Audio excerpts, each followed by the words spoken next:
आप में से बहुत किसी के मुझे कमेंट आते हैं, व्हाट्सएप पर क्वेरीज आती हैं कि मैम आपकी क्लास देख के अंग्रेजी बोलना तो थोड़ा बहुत सीख लिया है, पर कहीं कुछ लिखा रहता है मैम तो पढ़ नहीं पाते हैं, बड़ी दिक्कत आती है। कुछ लिखने कोई बोल देता है तो लिख नहीं पाते हैं, दिक्कत आती है। तो मैं आपको बता दूं, जैसे अंग्रेजी बोलने के लिए कुछ नियम हैं, अंग्रेजी पढ़ने और लिखने के लिए भी नियम होते हैं। तो आज की क्लास उसी नियमों के ऊपर बेस्ड है, जहां पर मैं आपको बताऊंगी कुछ ऐसे नियम जो आपकी बहुत मदद करने वाले हैं।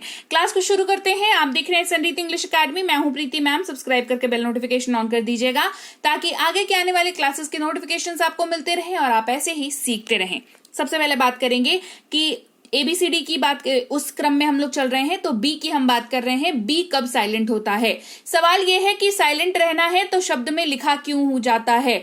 तो मैं आपको बता दूं, ये नियम है और नियमों को फॉलो करते हैं, उन पर सवाल नहीं करते हैं, क्योंकि आप जिस नियम को याद करेंगे उसको आप फॉलो करेंगे और आप सक्सेसफुली जो है पढ़ने लगेंगे, लिखने लगेंगे। तो क्या इंपॉर्टेंट है आपका समझना, राइट?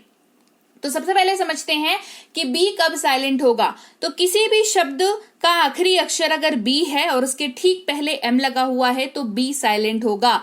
जैसे कि COMB, कोम्ब नहीं कोम पढ़ेंगे, प्लीज कम मत पढ़िएगा। बहुत किसी को मैंने देखा है कम बोलते हुए, पढ़ते हुए, पढ़ाते हुए, ठीक है? तो कोम्ब नहीं होता है, कम होता है। कम भी नहीं होता है, एक्चुअली कोम होता है, ठीक है? जिसका मतलब होता है कंघा। थंब नहीं पढ़ेंगे, थंब पढ़ेंगे यानी कि अंगूठा। लैम्ब नहीं पढ़ेंगे, लैम्ब पढ़ेंगे यानी कि भेड़ का बच्चा।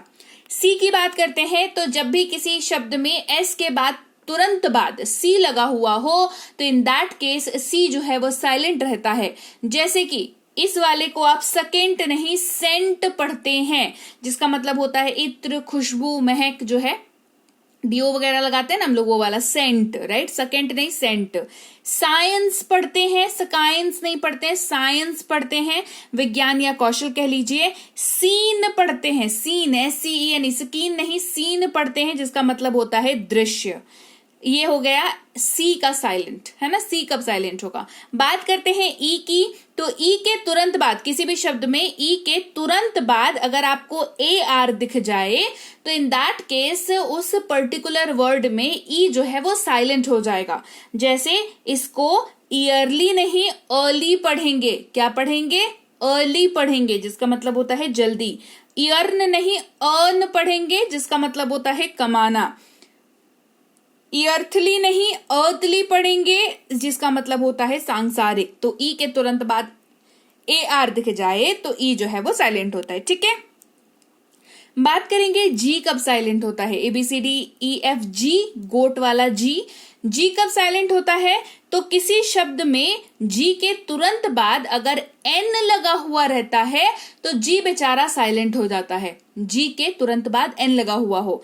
जैसे इसको फॉरगन नहीं, इसको फॉरेन पढ़ते हैं। देखिए जी के बाद एन लगा हुआ है यानी कि विदेशी। असाइगन नहीं असाइन पढ़ते हैं यानी कि सौंपना, किसी चीज को किसी को सौंप देना।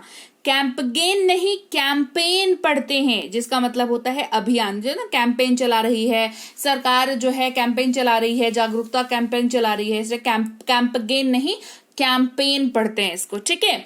अब बात करेंगे कि एच कब साइलेंट होता है।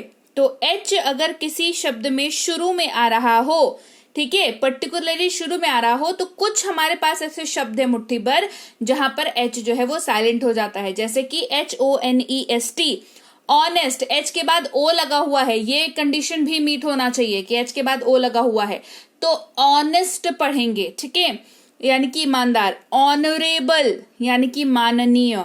आवर है ना, हावर नहीं आवर यानी कि घंटा, ठीक है? के कब साइलेंट होता है समझिए। अगर किसी शब्द की शुरुआत में के हो और उसके तुरंत बाद एन आ जाए तो के साइलेंट होता है, राइट? जैसे नाइफ, KNIFE नाइफ यानी कि चाकू। नॉक, KNOC के नॉक यानी कि दस्तक।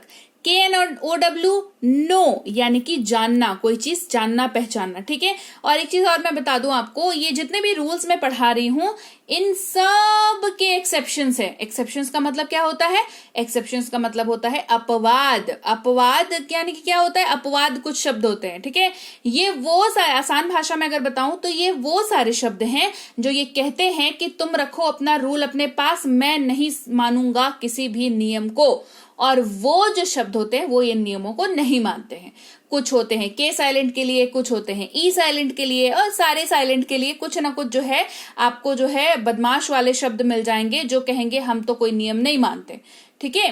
तो वो सारे नियम जो हैं वो वाले शब्द जो है एग्जिस्ट करते हैं और वो हर नियम के लिए एग्जिस्ट करते हैं, ठीक है। आपको ये समझना होगा कि मेजॉरिटी मतलब मैक्सिमम जगहों पे जो नियम चलता है आपको उसको पढ़ना है। एक्सेप्शंस तो आप पढ़ते पढ़ते समझ ही जाओगे, जान ही जाओगे, सीख ही जाओगे। एक्सेप्शंस की हम बस नॉलेज रखते हैं, उसको स्टडी नहीं करते हैं। हम स्टडी करते हैं जो मैक्सिमम चीजें जो चलती हैं मार्केट में, मैक्सिमम चीजें जिनका आपको काम है आप उनको पढ़ते हो, ठीक है। चलो अब समझते हैं कि एल का उच्चारण कब साइलेंट होता है। अगर एल के पहले ए ओ या ओ यू आ जाए और उसके ठीक बाद डी एफ के या एम दिखता हो, देखो दो कंडीशंस है, दो कंडीशंस होगी तो ही एल साइलेंट होगा। सबसे पहला कंडीशन क्या है कि एल के पहले या तो ए लिखा हुआ हो या तो ओ यू लिखा हुआ हो, पहला कंडीशन। दूसरा कंडीशन क्या होना चाहिए? एल के ठीक बाद, मतलब पहले तो ए या ओ यू होना ही चाहिए, उसके बाद क्या होना चाहिए? या तो डी या तो एफ या तो के या तो एम, ये होना चाहिए। तो उस केस में अगर किसी शब्द में ये वाली चीजें सेटिंग बन रही है तो एल भाई साहब साइलेंट हो जाएंगे, है ना। जैसे PALM, पाम पढ़ेंगे, एल नहीं पढ़ेंगे। क्यों? एल के पहले देखो ए लिखा हुआ है, एल के बाद देखो एम लिखा हुआ है, तो पाम हो जाएगा, पालम नहीं पढ़ेंगे। हथेली, काम हो जाएगा CLM, काम, कालम नहीं काम यानी कि शांति। हालफ नहीं हाफ पढ़ेंगे यानी कि आधा, ठीक है। अब बात करते हैं कि एन कब साइलेंट होता है, ठीक है। एल हमने पढ़ लिया, अब पढ़ेंगे एन कब साइलेंट होता है। अगर किसी शब्द का आखिरी अक्षर एन हो और उसके ठीक पहले एम लगा हुआ हो तो एन साइलेंट होता है। जैसे इसको ऑटमन नहीं ऑटम पढ़ते हैं यानी कि पतझड़, कॉलमन नहीं कॉलम पढ़ते हैं यानी कि कतार। अगर किसी शब्द में पी हो और उसके तुरंत बाद टी हो तो पी साइलेंट हो जाता है। जैसे इसको कंटेम्प्ट नहीं इसको कंटेम पढ़ते हैं यानी कि तिरस्कार, कंटेम ऑफ कोर्ट, है ना। रिसिप्ट नहीं रिसीट पढ़ते हैं यानी कि रसीद जो आपको मिलती है, कुछ शॉपिंग वगैरह करते हो तो जो आपको मिलती है ना रसीद, उसको अंग्रेजी में रिसिप्ट नहीं रिसीट कहते हैं। रिसिप्ट, ये बहुत कॉमन मिस्टेक है जो बहुत सारे लोग करते हैं। अगर आप किसी को देखो तो प्लीज उनको सही कराओ, है ना। खुद भी सही करो, उनको भी सही कराओ कि भाई साहब रिसिप्ट नहीं रिसीट होता है, ठीक है। थोड़ा सा बढ़ते हैं आगे। किसी शब्द में टी के ठीक पहले एफ या एस लगा हो तो टी साइलेंट होगा। जैसे सॉफ्टन नहीं सॉफिन, है ना।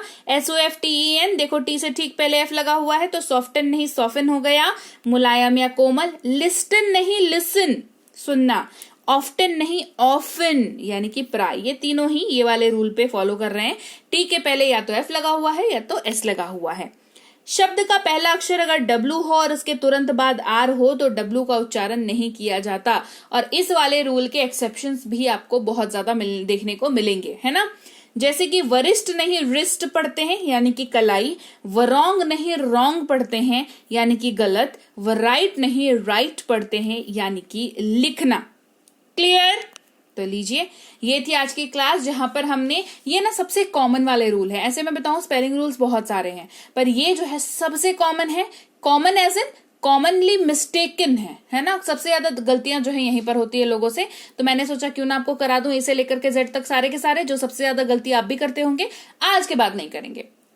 क्लास कैसी लगी कमेंट करके मुझे जरूर बताना। क्लास अच्छी लगी है क्लास को लाइक और शेयर कर देना। आप देख रहे हैं संरीति इंग्लिश अकेडमी, मैं हूं प्रीति मैम। सब्सक्राइब करके बेल नोटिफिकेशन ऑन कर देना।